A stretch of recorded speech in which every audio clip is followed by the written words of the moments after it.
go astray. If I have walked in my own willful way, dear Lord, forgive.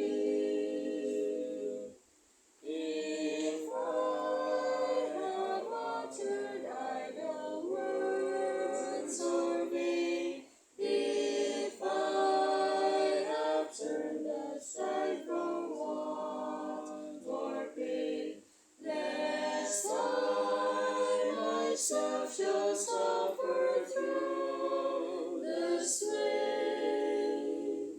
Dear Lord, forgive. Forgive the sins I have confessed to Thee. Forgive the secret sins I do not see.